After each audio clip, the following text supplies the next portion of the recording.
C'est une nuit d'horreur gravée dans la mémoire de tous les Français, commémorée ce jeudi à travers plusieurs cérémonies à Paris et dans tout l'Hexagone. Il y a 10 ans, le 13 novembre 2015, la France vivait l'une des nuits les plus noires de son histoire contemporaine, visée en plein cœur, dans sa capitale, par une série d'attentats djihadistes faisant 132 morts et plus de 140 blessés. À Paris, 6 cérémonies d'hommage aux victimes auxquelles assisteront Emmanuel Macron et de nombreuses associations doivent se tenir sur les lieux marqués par les 3 attaques perpétrées cette nuit-là. Première étape à Saint-Denis, où 3 kamikazes ont activé leur ceinture d'explosifs aux abords du Stade de France, puis dans les rues du 10e et 11e arrondissement, où 3 individus ont ouvert le feu sans distinction sur des Parisiens profitant de la douceur de la soirée en terrasse. Enfin, au Bataclan, où en plein concert du groupe américain Eagles of Death Metal, les terroristes ont tiré en rafale sur les spectateurs. À l'issue de ce parcours de mémoire, Emmanuel Macron inaugurera un jardin mémoriel en hommage aux victimes. Aménagé à l'arrière de l'hôtel de ville, le lieu se veut un symbole de vie et de résilience.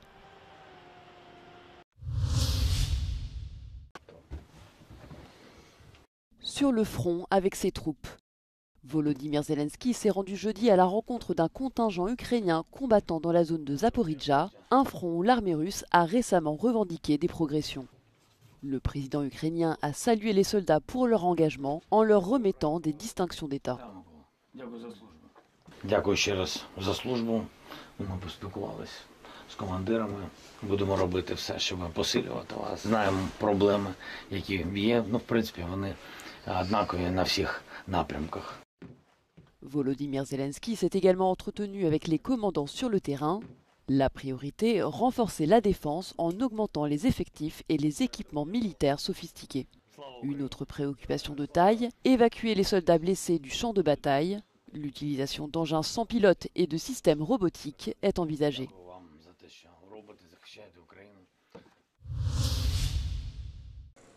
Un cessez-le-feu immédiat est nécessaire de toute urgence en Ukraine, a déclaré le G7, qui a réaffirmé son soutien à Kiev et a condamné toute modification de frontières par la force. Le ministre des Affaires étrangères ukrainien a appelé ses alliés à continuer d'investir dans la fabrication de missiles et de drones, alors que les infrastructures énergétiques du pays sont la cible de nombreuses attaques depuis plusieurs semaines. Ottawa a également annoncé de nouvelles sanctions contre Moscou et contre ceux qui financent les efforts de guerre, sans qu'aucune autre décision concrète n'ait été rendue publique. Un consensus a également été trouvé sur la situation au Soudan qui s'est encore aggravée. Dans une déclaration commune, les ministres ont fermement condamné la récente escalade. Les États-Unis ont affirmé que quelque chose devait être fait pour couper les livraisons d'armes ainsi que toute forme d'appui dont bénéficie la force de soutien rapide. En revanche, les opérations militaires effectuées par les États-Unis dans les Caraïbes et le Pacifique ayant fait au moins 76 morts n'ont pas été abordées. Washington a par ailleurs démenti les informations selon lesquelles Londres aurait arrêté de partager des renseignements. We have very strong partnerships with the UK and other countries. Again, nothing has changed or happened that has impeded in any way our ability to do what we're doing, nor are we asking anyone to help us with what we're doing in any realm, and that includes military. Les différends économiques entre les États-Unis et le Canada n'ont pas non plus été évoqués. La ministre canadienne des Affaires étrangères, Anita Anno, a affirmé que Washington et Ottawa continuent d'entretenir d'excellentes relations de travail et qu'en dépit des désaccords, leur coopération au sein du G7 restait intacte. La Grèce enverra des chars blindés et des véhicules de transport de troupes au Liban dans les prochains jours. Ce nouvel accord entre Athènes et Beyrouth a été annoncé ce jeudi par le ministre grec de la Défense Nikos Dendias, après une réunion avec son homologue libanais Michel Menassa, qui a rappelé l'étroite collaboration des deux pays dans la protection des minorités religieuses au Liban. Θέλω να πω ότι η Ελλάδα στέκεται αλληλέγγυα στην προσπάθειά σας για να δημιουργήσετε συνθήκες ασφάλειας και ευημερίας στη χώρα. Και επειδή δεν αρκούν τα λόγια, έχουμε συμφωνήσει και το επαναλάβαμε μόλις τώρα να χαρίσουμε στον Λίβανο μια σειρά από τεθωρακισμένα οχήματα, όπως επίσης και οχήματα μεταφοράς, και θα αποφασίσαμε σήμερα στη συνάντησή μας μαζί να διευκολύνουμε την μεταφορά αυτών των οχημάτων στο Λίβανο. Είναι έτοιμα ήδη. Ελληνικό αρματαγωγό θα τα μεταφέρει στη Βηρητό στις αμέσως προσεχείς μέρες. Michel Menassa a remercié le gouvernement grec. هذه المساعدة اليوم برمزيتها تترجم إلزامكم المشكور بدعم لبنان وترسخ تمسكنا بصداقة اليونان. غني عن تذكيركم بالواقع الذي يعيشه وطننا وبالمعاناة الممتدة التي يقاسيها شعبنا. Les délégations des deux pays ont également discuté de sécurité régionale et de l'implication de la Grèce dans le renforcement des forces armées libanaises. C'est la fin de la plus longue paralysie budgétaire de l'histoire des États-Unis. Après 43 jours de shutdown, 6 élus démocrates ont finalement voté avec les républicains le projet de financement de l'État fédéral et Donald Trump a publié la loi. Le texte prolonge jusqu'à fin janvier le budget précédent sans pour autant garantir le maintien ultérieur des subventions pour l'Obamacare. Ce sont ces subventions qui avaient conduit au shutdown. This outcome was totally foreseeable. I said that this would be the outcome when all this began back in mid-September. They did it anyway. Democrats admitted that they used the people as leverage, and they got nothing for their selfish political stunt here. They didn't achieve anything with this at all. Les républicains ont promis d'organiser un vote sur la prolongation des subventions à l'assurance maladie. Republicans have played a game of chicken with food assistance, travel safety, and federal paychecks, all because they will stop at nothing to cut your health care. The only thing that congressional Republicans are more loyal to than Donald Trump is to cutting the health care of the American people. 24 millions d'Américains bénéficient de l'Obamacare. Sans la prolongation des subventions, les primes d'assurance maladie iraient jusqu'à doubler et 2 millions d'Américains pourraient n'avoir aucune assurance médicale l'année prochaine.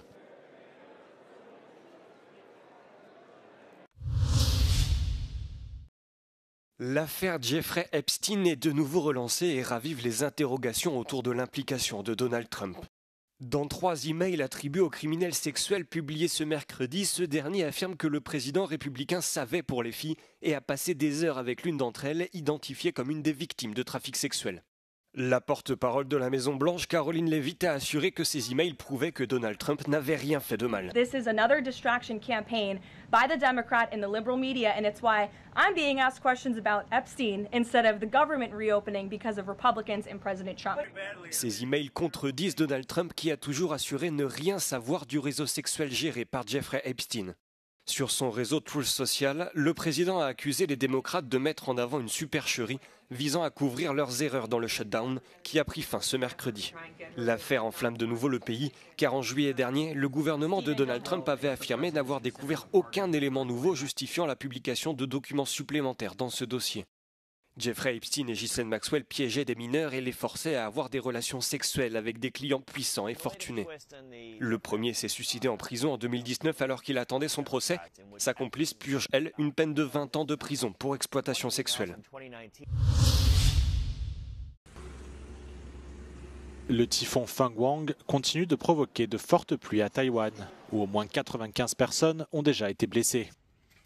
La tempête a touché terre dans le sud du pays mercredi soir, où les autorités ont ordonné l'évacuation de quelques 8500 personnes des régions côtières et montagneuses.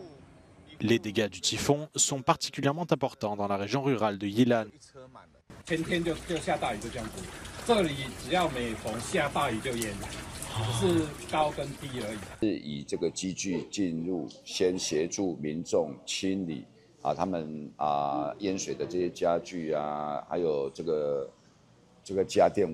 Fenghuang avait frappé les Philippines dimanche soir avec la force d'un super typhon, provoquant des inondations et des glissements de terrain qui ont causé la mort d'au moins 27 personnes. La tempête a ensuite perdu de sa force en s'approchant de Taïwan. Si le pire semble être passé, de fortes pluies sont toujours attendues jusqu'à jeudi soir, près de la ville portuaire de Keelung dans le nord-est de Taïwan et autour de la capitale Taipei. Bruxelles propose la création d'un bouclier démocratique. Selon Ursula von der Leyen, il s'agit notamment de renforcer l'indépendance des médias et la résilience des institutions. Le projet vise avant tout à lutter contre les tentatives de manipulation comme cela a eu lieu en Roumanie l'année dernière. Călin Georgescu y était un inconnu et TikTok lui avait permis de sortir en tête au premier tour de la présidentielle.